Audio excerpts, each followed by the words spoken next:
Bonjour, bonne fête et soyez les bienvenus pour suivre avec nous cette nouvelle édition de 15 heures à la une de l'actualité.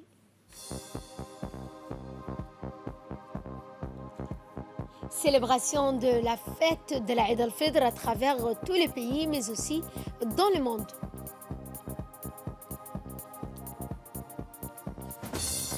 Au Proche-Orient, les diplomates internationaux tentent d'user de leur influence, au moins pour appeler à la retenue.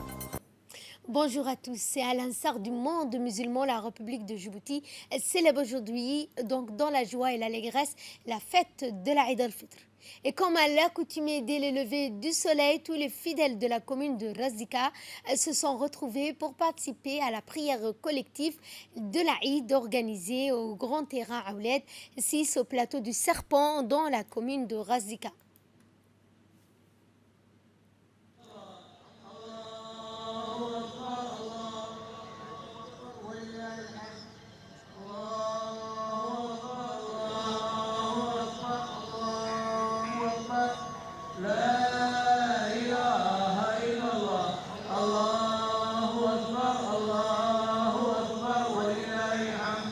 Le président de la République, Ismaël Omar Guelleh, prend part à cette prière collective de la Eid qui a regroupé des officiels dont le Premier ministre Abdelkader Kamel Mohamed, le ministre des Affaires musulmanes, de la Culture et des Biens Warf et les membres du gouvernement.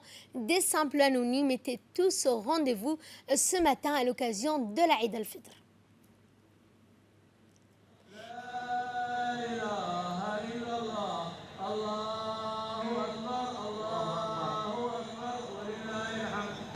الله أكبر كبيرا والحمد لله كثيرا وسبحان الله بكرة وأصيلا لا إله إلا الله لا نعبد إلا إياه مخلصين له الدين ولو كره الكافرون لا إله إلا الله وحده صدق وحده ونصر عبده وأعز جنده وهزم الأحزاب وحده لا إله إلا الله الله أكبر الله أكبر ولله الحمد اللهم صل على سيدنا محمد وعلى آل سيدنا محمد وعلى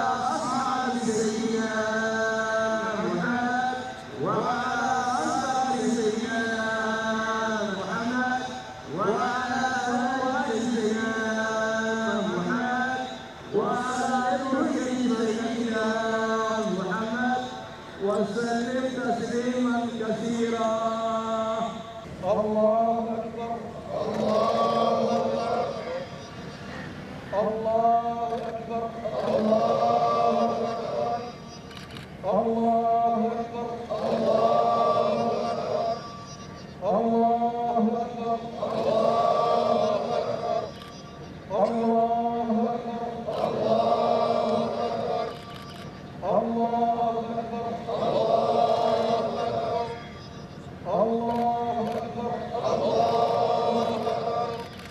بسم الله الرحمن الرحيم الحمد لله رب العالمين الرحمن الرحيم مالك يوم الدين إياك نعبد وإياك نستعين اهدنا الصراط المستقيم صراط الذين أنعمت عليهم غير المغضوب عليهم ولا الضالين.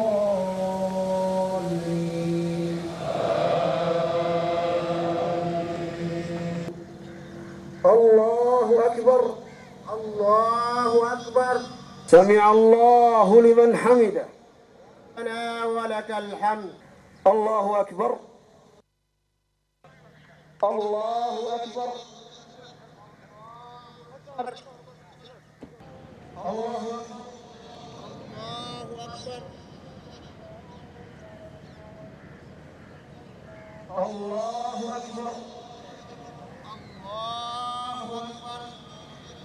الله أكبر الله أكبر الله أكبر الله أكبر الله أكبر الله أكبر الله أكبر الله أكبر الله أكبر الله أكبر. بسم الله الرحمن الرحيم.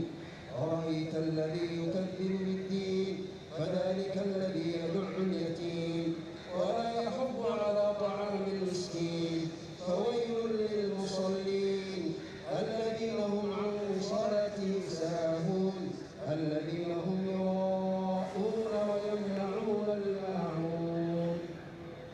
الله أكبر الله أكبر.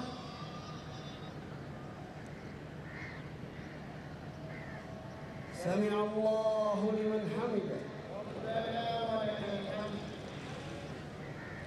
الله أكبر الله أكبر الله أكبر الله أكبر الله أكبر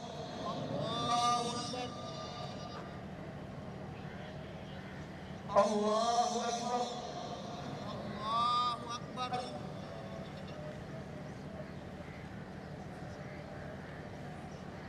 السلام عليكم ورحمة الله. السلام عليكم ورحمة الله. Et après la grande prière collective de la Eid al-Fitr, le président de la République Ismaël Omar Guelleh et ses fidèles ont suivi la dua de Cheikh Shafi'i qui a dirigé la prière de la Eid al-Fitr. وتفريقا وتمزيقا اللهم اجعل كيده وتدبيره تدميره واجعل كيده في نحره واشغله في نفسه ومزقه كل ممزق ونجنا من شر كيف شئت انك على كل شيء قدير. تقبل نسال الله ان يوفق ولاة امورنا اينما كانوا لما يحبه ويرضى. تقبل الله منا ومنكم صالح الاعمال وكل عام وانتم بخير والسلام عليكم ورحمه الله وبركاته.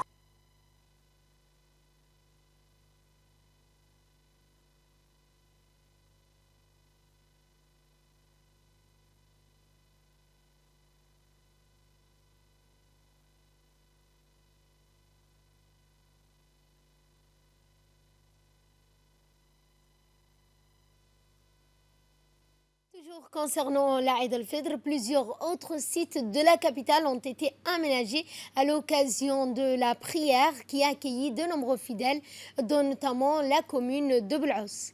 Il s'agit entre autres des sites préparés, dont celui du Stade Goulet, où plusieurs centaines de fidèles se sont rassemblés en ce jour de la Eid al-Fitr pour accomplir la prière de la Eid.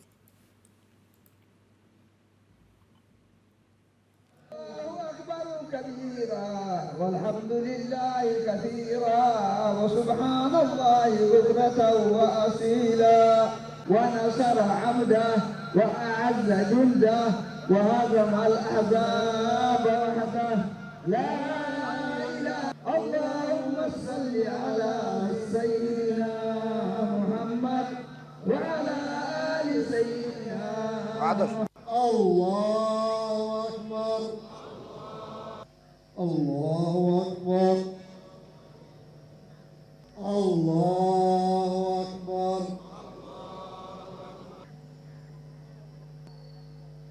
الله أكبر.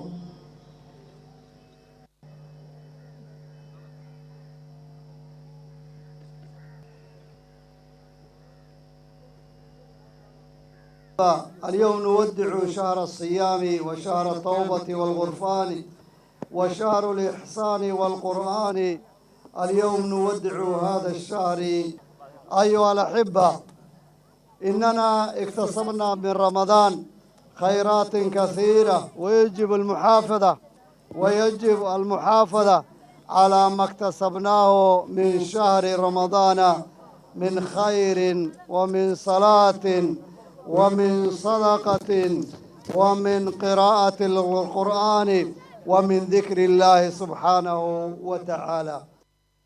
Autre prière collective, notamment dans la commune de Balbala, où la prière de l'Aïd s'est déroulée comme à l'accoutumée dans le grand faubourg de Balbala, avec une forte concentration de la population. Tôt ce matin, des milliers de fidèles ont convergé vers le site de prière situé au terrain Jama à côté du CCO.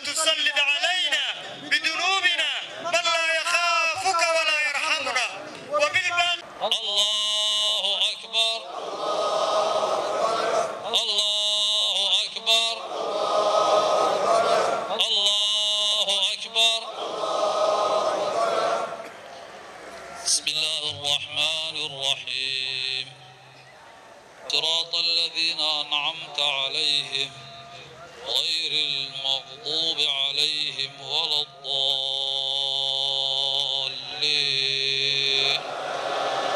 آمين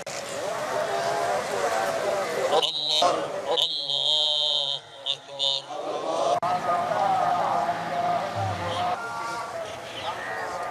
السلام عليكم ورحمة الله السلام عليكم ورحمة الله الله أكبر. ها نحن اليوم نعيد في عيدنا هذا سعداء في يومنا السعيد عيد الفطر المبارك. بالأمس كنا سائمين وكان الفطر حرام وامتثالا لأوامر الله تبارك وتعالى قد صمنا، وها نحن اليوم نأكل ونشرب امتثالا لأمر الله سبحانه وتعالى إنه يوم الأكل والشرب واقتداء برسول الله صلى الله عليه وسلم. Et ce vœu à la nation du président de la République à l'avènement de l'Aïd al-Fitr, suivant un extrait de son intervention. Bonheur et de prospérité.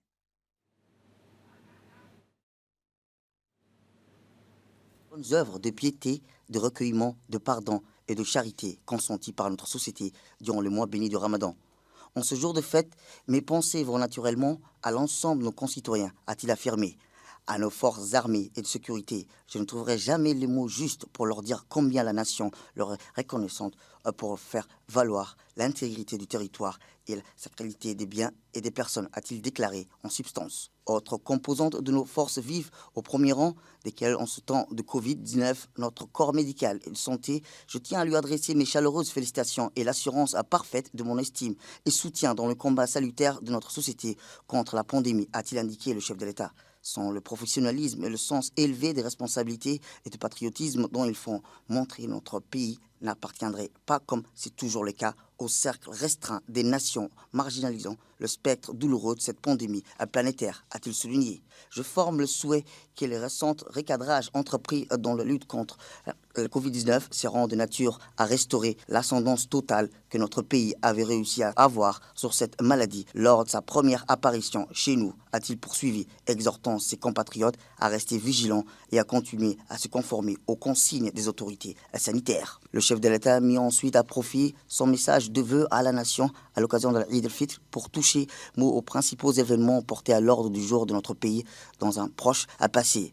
À travers l'ordre et la quiétude dans lesquels se sont produits la campagne électorale et son dénouement, le scrutin du 9 avril dernier, notre société a apporté une fois de plus la preuve de sa maturité politique, de sa capacité à souscrire à des consultations libres, justes et transparentes, a-t-il fait observer. Je ne mets que par comme promis, le mandat qui s'ouvre doit être affecté à la poursuite des efforts au développement et surtout à l'accroissement des débouchés, notamment au profit de l'emploi des jeunes, a-t-il reconnu dans la foulée. Sous ce dénouement, point relatif à la création d'emplois, les perspectives sont d'ailleurs encourageantes au regard des résultats positifs déjà enregistrés par le fonds souverain initié, prometteur financier pour notre industrialisation propice à la création massive des travails, a-t-il précisé. Et le chef de l'État d'appeler les secteurs privés djiboutiens à se joindre également au combat collectif de notre nation pour la dignité et le triomphe sur les précarités sociales et le chômage. Par le biais de la création des petites et moyennes entreprises, largement à la portée de nos hommes et femmes d'affaires, notre société est en mesure d'accéder rapidement à des résultats hautement significatifs en termes d'emploi, a-t-il insisté. La diaspora djiboutienne a vocation aussi à apporter sa contribution dans le cadre du défi posé par la question de l'emploi à notre société, a-t-il admis avant de décrire un tel engagement beaucoup de plus louable que le récit du dénigrement de leur pays auquel se livre en permanence une infime minorité de nos compatriotes à l'étranger qui ne peuvent nullement compromettre notre unité et cohésion sociale. Nous n'aurons de cesse de privilégier toujours la fraternité et les relations d'entente et de cordialité avec nos partenaires, notamment les États limitrophes, a-t-il ajouté. Sur ce sujet, si je refusais d'ajouter la confusion, je ne saurais accepter de prendre pour notre pays des accusations contraires et son éthique de neutralité et de non-interférence dans les affaires des tierces puissances, a-t-il mis en lumière. Nous déplorons par ailleurs la violence et la barbarie subies ces jours-ci par le peuple frère palestinien dans les territoires occupés, notamment dans la ville sainte d'Al-Quds, a-t-il indiqué, réaffirmant la solidarité indéfectible du peuple djiboutien avec leurs frères palestiniens. Le président Guelleh clôt son vœu de l'Eid al-Fitr à la nation en retirant ses meilleurs vœux à l'ensemble de nos compatriotes et à ceux qui nous font l'honneur de vivre parmi nous, de vivre. Et le président de la République, Ismaël Omar Guelleh, c'est dans le cadre des échanges de vœux de la Eid al-Fitr avec ses homologues chefs d'État de gouvernement de pays frères arabes et musulmans entretenus hier soir au téléphone avec le roi du royaume d'Arabie Saoudite et gardien des deux lieux saints, Sa Majesté Salman Ben Abdelaziz Al Saoud. Au cours de cet appel téléphonique, les deux dirigeants se sont mutuellement souhaités de meilleurs vœux et chacun formait l'espoir d'une plus grande prospérité et d'un plus grand épanouissement au peuple de l'autre. Ce contact entre les deux responsables s'inscrit dans la tradition protocolaire établie à l'occasion des fêtes. Les chefs d'État, de gouvernement des pays musulmans échangent des télégrammes de félicitations. D'autres de ces messages rendent hommage à la maturité du peuple djiboutien et sa vocation en particulier à souscrire invariablement à une communion et cohésion immuable. Puisse Dieu continuer de préserver Djibouti des expériences traumatisantes et la maintenir havre de paix agréable à y vivre. Peut-on également lire dans certains de ces télégrammes en provenance des dirigeants de pays frères arabes et musulmans, à noter que le président de la République a lui aussi, à l'occasion de la Eid al-Fitr, adressé des messages similaires à ses homologues du monde musulman à travers eux, leurs peuples respectifs. Je formule des vœux de santé et de bonheur à vous et ce davantage de progrès et de développement à votre peuple, a écrit le chef de l'État dans le télégramme de félicitations transmis à chacun de ses homologues arabes et musulmans.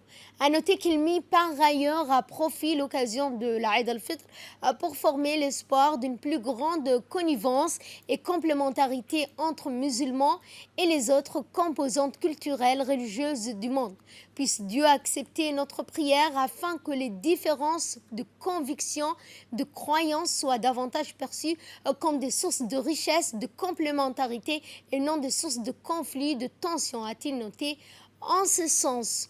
Et notre ambassadeur en Allemagne, Aden Mohamed Dileta, adresse au nom du personnel diplomatique de la communauté djiboutienne vivant en Allemagne ainsi qu'en son nom personnel tous les meilleurs vœux de bonheur, de santé au président de la République à l'occasion de la célébration de la Eid al-Fitr. Puisse Allah, le miséricordieux, exauce nos duas et accepte en particulier nos prières et nos invocations.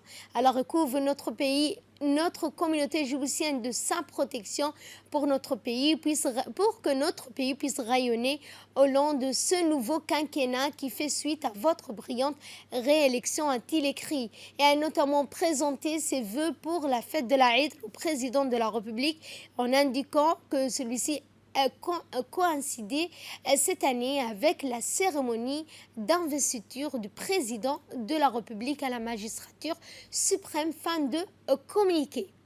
Eh bien, après la prière de la Eid, direction les aires de jeu pour s'amuser en ce jour de fête, accompagnés de leurs parents et vêtus de neuf. Les enfants ont fêté comme il se devait la fête de la Eid al-Fitr dans la joie et l'allégresse, comme vous le voyez sur ces images tournées par notre équipe de la RTD ce matin autour des aires de jeu de la capitale. C'était l'appel de la prière d'Al-Asr et nous enchaînons avec cette inauguration d'une nouvelle polyclinique à Arhiba en présence de plusieurs membres du gouvernement dont le ministre de la Santé, des ambassadeurs des pays amis, des représentants d'agences onusiennes.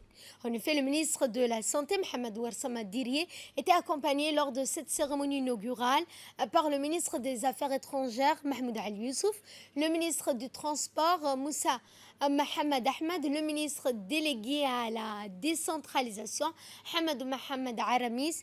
A noté que aussi la participation d'invités de marque à l'image de l'ambassadeur de l'Union européenne, de l'ambassadeur de France à Djibouti, celui de l'Allemagne, la coordinatrice résidente du système des Nations Unies et la représentante de l'OIM. Ainsi, l'émergence des polycliniques à Djibouti coïncide avec la poursuite d'une stratégie de transformation des centres de santé élaborés dans le cadre de la politique de rehaussement de la qualité des soins au plus près de la population.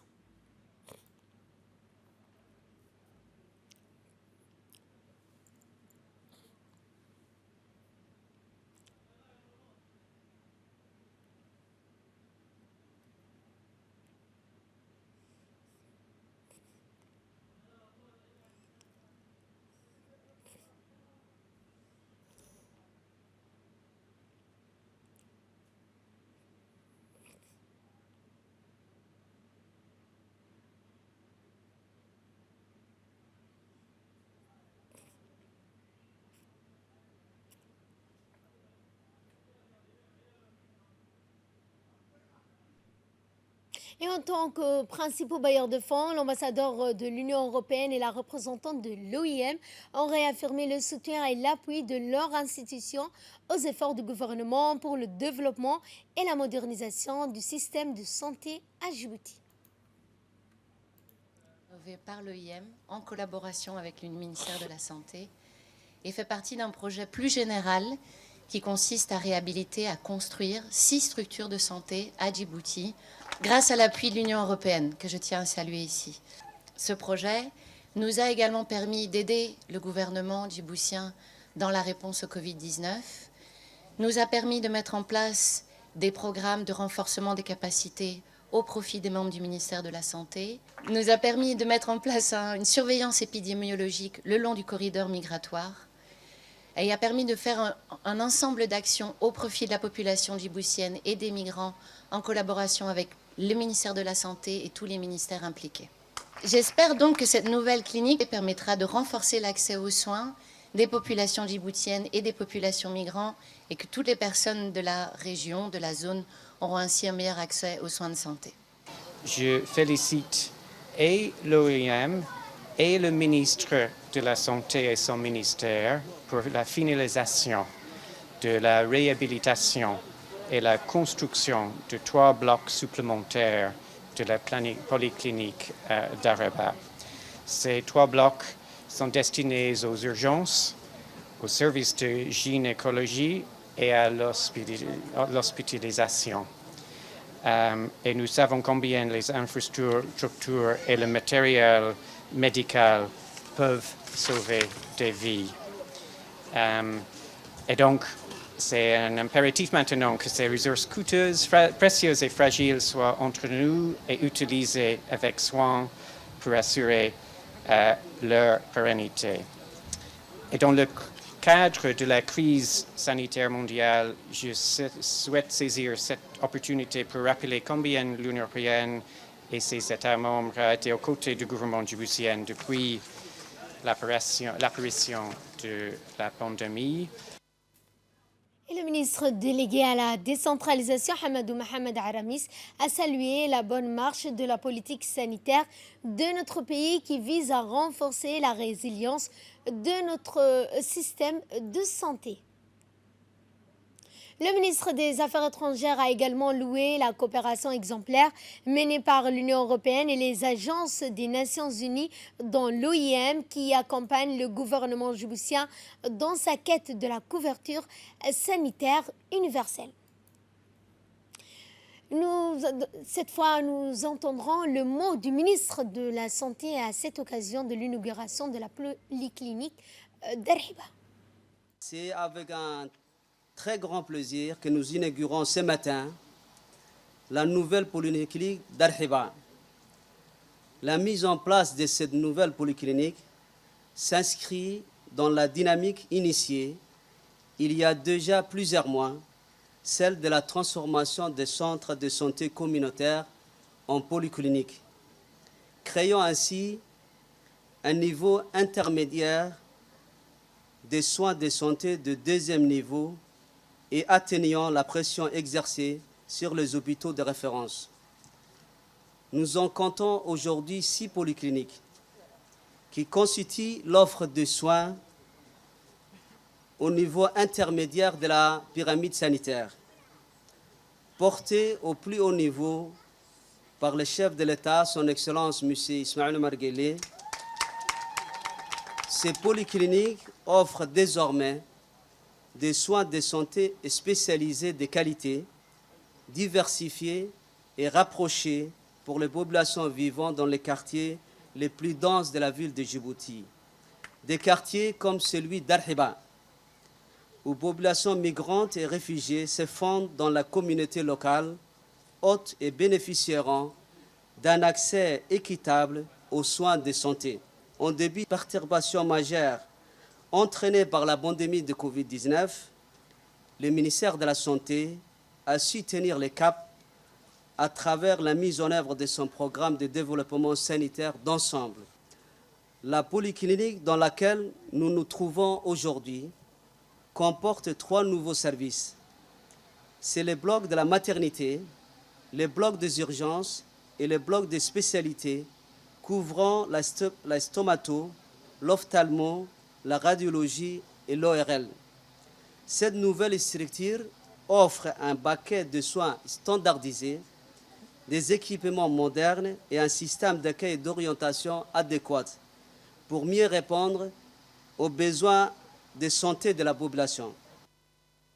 Comment stopper l'escalade de la violence au Proche-Orient? Eh bien, les diplomates internationaux tentent d'user de leur influence au moins pour appeler à la retenue. Sur Twitter, le chef de la diplomatie européenne s'est dit consterné par le grand nombre de morts et de blessés parmi les civils, y compris les enfants. La priorité doit être de protéger les civils, a-t-il ajouté. Boris Johnson, quant à lui, a exhorté Israéliens et Palestiniens à faire preuve de retenue. Il a appelé à une désescalade urgente des tensions. Enfin, le chef de la diplomatie russe, Sergueï Lavrov, a lui appelé à une réunion d'urgence du quartet au Proche-Orient, à savoir la Russie, les États-Unis, l'ONU et l'Union européenne.